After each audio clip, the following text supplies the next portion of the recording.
remove ni masuk balik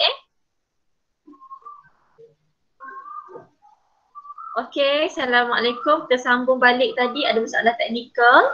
Ada yang kena remove tu, minta kawan tu masuk balik Okey, so kita tengok balik sambung tadi. Okey, tadi kita dah sampai kepada uji minda 1 yang mana sukrosa ni adalah bahan kompleks. So bila kita uraikan kepada bahan yang lebih ringkas, iaitu glukosa dan fruktosa, maka itu adalah proses katabolism. Manakala untuk soalan yang nombor 2 ni, glukosa dan glukosa. Daripada bahan ringkas, akhirnya dia membentuk kepada bahan yang kompleks. So ini adalah proses anabolism. Okey tak untuk apa beza? Macam mana kita nak faham katabolism dengan anabolism ni? Okey tak? Faham tak? Tolong respon pada teacher siapa-siapa. Faham. Okey, Alhamdulillah. Jadi kita bergerak kepada subtopik yang kedua dalam bab 5 iaitu tentang enzim. So bab 5 ni adalah tentang metabolism dan tentang enzim. So tadi metabolism dah habis. So kita masuk kepada 5.2 iaitu enzim. So standard pembelajaran untuk enzim pertama, kamu akan dapat mendefinisikan enzim, menakul keperluan enzim dalam metabolism, memerihalkan penamaan enzim dengan penambahan ASE pada substrat, mencirikan sifat umum enzim, berkomunikasi tentang penglibatan organel khusus dalam penghasilan enzim intrasel dan enzim ekstrasel. Mesti ada yang macam apa ni? Apa intrasel? Apa ekstrasel? Lepas ni kita akan belajar. Okey. Jadi sekarang apa itu enzim? Kalau gambar yang kamu tengok dekat kawasan ni, ini dalam bentuk 3D lah, 3 dimensi. Enzim ialah makin. Apa tu makin? Mempercepatkan. Enzim ialah makin organik yang dibina kebanyakannya daripada protein. Kita dah belajarkan bab 4 sebelum ni tentang protein. So antara contoh protein ialah enzim. Okey, untuk mempercepatkan kadar tindak balas biokimia dalam sel dan ia dihasilkan oleh sel organisma hidup. Namun, bukan semua enzim disintesis daripada protein. Kenapa enzim diperlukan dalam metabolism? Kerana ia membantu mempercepatkan tindak balas biokimia. Kalau tiada enzim, proses itu masih lagi boleh berlaku, tapi akan mengambil masa yang terlalu lama. Supaya kenapa perlu dipercepatkan? Supaya proses hidup sentiasa terpelihara.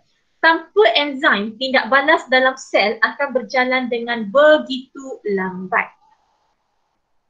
Okey, jadi bahan tindak balas yang diperlukan untuk tindak balas enzim kita kenali sebagai substrat. Ini adalah substrat Ini adalah substrat. Okey, substrat akan bergabung dengan enzim pada tapak spesifik yang dikenali sebagai tapak aktif. So ini adalah enzim. So ini adalah tapak aktif. So tapak aktif ni dia mempunyai bentuk yang tertentu. Okey, teacher nak tanya form 5 boleh tak? Jangan menyesal pula masuk Sekarang kata menyesalnya masuk, teacher tanya soalan. Okey, siapa form 5 yang ada Cikgu lah, cikgu dah. Asal idea tak masuk dah kan? Okey, cikgu. Cikgu. Unmute cikgu. Ya, teacher lagi. Okey. So ini cikgu kan adalah substrat. So ini adalah enzim. Jadi substrat yang bagaimana yang boleh bergabung dengan tapak aktif enzim? Yang bentuknya Substrat yang bagaimana? spesifik. Yang bentuknya? Spesifik. Spesifik. Enzim ni Padan teacher. yes. Okey, bagus. Terkuat teacher gembira ya. Substrat yang boleh bergabung dengan tapak aktif enzim ialah substrat yang mempunyai bentuk yang sepadan dengan tapak aktif enzim. Sebab tapak aktif ni dia sangat spesifik, mempunyai bentuk yang tertentu. Jadi hanya substrat yang sepadan dengan tapak aktif enzim boleh bergabung pada tapak aktif. Yang mana bila substrat bergabung pada tapak aktif enzim, dia akan membentuk kompleks enzim substrat. Jadi biasa keluar soalan yang meminta pelajar untuk melukis kompleks enzim substrat. Jadi kamu kena lukis betul-betul dia melengkapi. Jangan ada renggang, jangan ada space antara enzim dengan substrat. Boleh yang ni? Ini adalah pembentukan kompleks enzim substrat. Dan kalau kamu tengok, selepas ini, selepas selesai tindak balas, bentuk enzim dia akan kekal. Bentuk enzim tidak berubah di akhir tindak balas. Tapi substrat akan berubahlah sebab substrat dia akan membentuk hasil. Lepas ni kita akan masuk kepada ciri-ciri enzim. Kamu akan lebih jelas Cuma dekat page yang ini, teacher nak kamu dapat kena pasti yang mana substrat, yang mana enzim, yang mana tapak aktif enzim, dan bila mana enzim bergabung dengan substrat, dia akan membentuk kompleks enzim substrat. Jadi kita pergi kepada bioremediasi. Bioremediasi ni ialah penggunaan proses biologi dalam nak menyelesaikan masalah. Contoh sekarang berlaku tumpahan minyak di laut Okey, so kita boleh menggunakan bakteria untuk membersihkan sisa tumpahan ni. Jadi kita menggunakan bakteria Echinivores borcumensis. Ini bakterianya ini bakterianya. Ini bakterianya yang mana bakteria ni dia boleh menghasilkan enzim hidroksilase. Cikgu jangan confuse jangan pening-pening pula. Dalam silibus KBSM tak ada yang ni. Yang ni untuk KSSM. Sikit je. So ini kira extra knowledge untuk cikgu Untuk form mereka memang kena tahu tentang bioremediasi. Okey. Jadi ada yang nak masuk ke? Tak ada pun. Okey, jadi dia boleh menguraikan tumpahan minyak di laut. Okey. Itu adalah bioremediasi. Okey, sekarang bagaimana untuk penamaan enzim? Kita kalau kamu dah belajar kalau yang form 4 tahun ni kamu dah belajar tentang enzim masa form 2 kan? Masa form 2 kamu dah belajar ketika subjek sains. Okey, cuba teacher nak tanya Zafran unmute Zafran.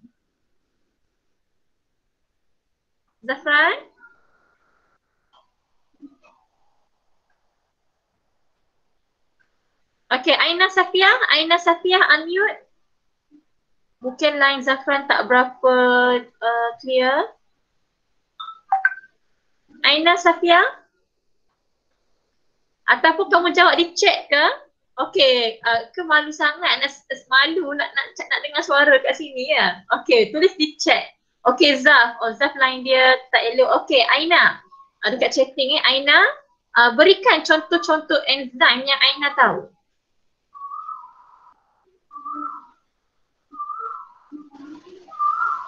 Contoh enzim Aina. Ada banyak enzim kan? Saya nak cuba teacher. Okey, bagus. Siapa tu? Dini. Najmi? Dini. Ayuni, okey. Dini teacher. Dini. Okey, Dini. Salivary amylase. Okey, amylase ileo salivary amylase. Okey, lagi? Ada lagi tak Dini? Protease. Okay, very good. Protease Okay, protease. Lipase. Okay, lipase. Banyak Dini tahu. Bagus. Maksudnya yang cikgu sains ajar masa form 2 tu, dengar lah tu. Okay, bagus gembira cikgu tu kalau tengok ya. Apa nama cikgu ajar masa form 2 Dini? Cikgu Zuki.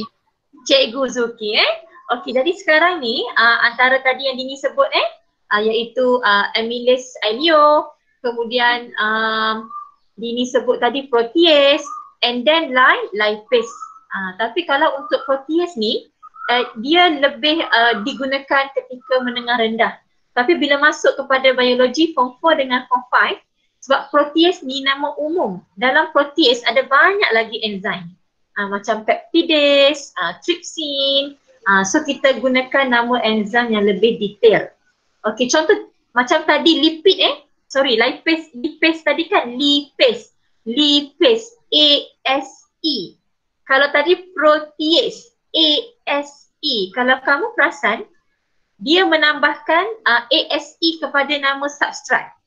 Substratnya lipid. Enzimnya tambahkan ASE, jadi lipase. Substratnya protein. Tak, tambahkan jadi protease kan? Jadi untuk cuba buka balik PowerPoint Okey. Jadi International Union of Biochemistry and Molecular Biology pada tahun 1960 telah memperkenalkan sistem penamaan enzim berdasarkan substrat atau tindak balas yang dimungkinkannya dengan cara menambah imbuhan akhir ASE kepada nama substratnya. Okey, contoh untuk substrat laktosa. Laktosa tu substrat dia. Jadi untuk enzim kita tambahkan, tukar kat belakang tu kepada ASE. Jadi laktase. Jadi laktase ni adalah enzim yang akan menghidrolisis, yang akan memakinkan, yang akan mempercepatkan laktosa diuraikan, dihidrolisis kepada glukosa dan glukosa. Okey. Boleh tak kita nak tanya soalan lagi? Okey, teacher nak suruh siapa teacher akan pilih daripada sini daripada tengok senarai nama kat sini. Amirul pun ada form 5 bagus. Kimi pun ada Okey, form 5 pun ada dalam kelas form 4, very good. Nanti form 4 bila kamu naik form 5 lepas ni, contohi abang-abang dan kakak-kakak form 5. Walaupun sekarang ialah kelas form 4 tapi form 5 masih lagi join untuk mendapatkan ilmu. Cikgu gelak. Okey, Farizal. Okey, Farizal unmute. Okey, Wardah line dia tak berapa elok ni kan. Dia asyik left masuk ni. Ni kata contohi cikgu. Okey, Farizal Okey, Farizal. Kalau substratnya adalah sukrosa, apa dia punya enzim dia?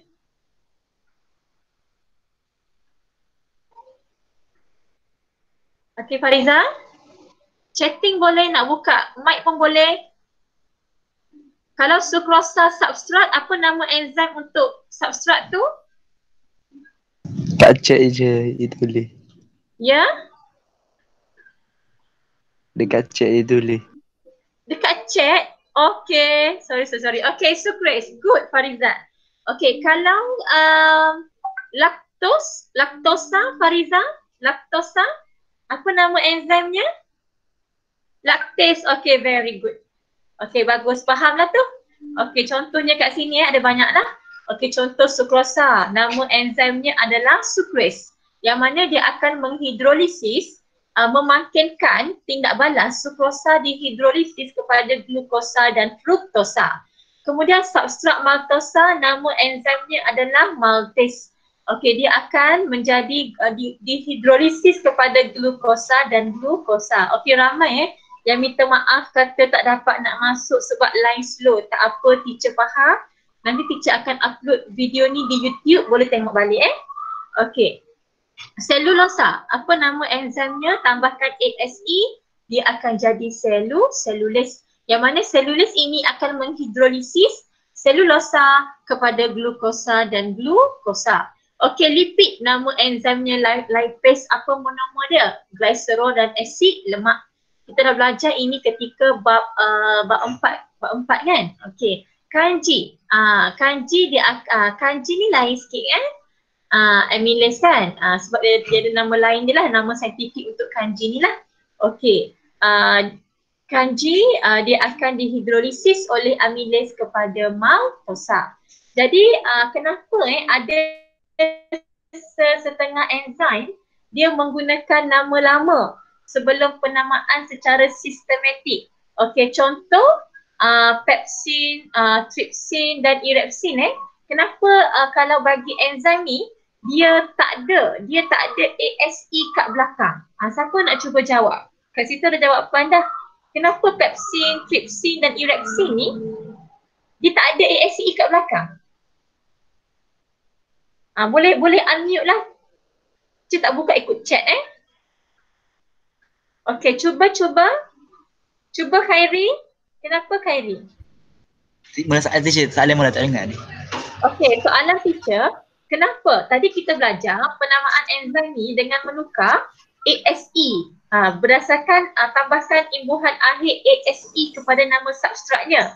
Contoh laktosa, enzimnya laktase, sukrosa, enzimnya sukrase. Tapi kenapa ada enzim namanya pepsin, tripsin dan erepsin?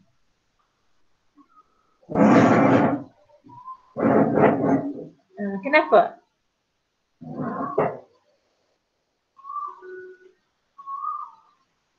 Okey.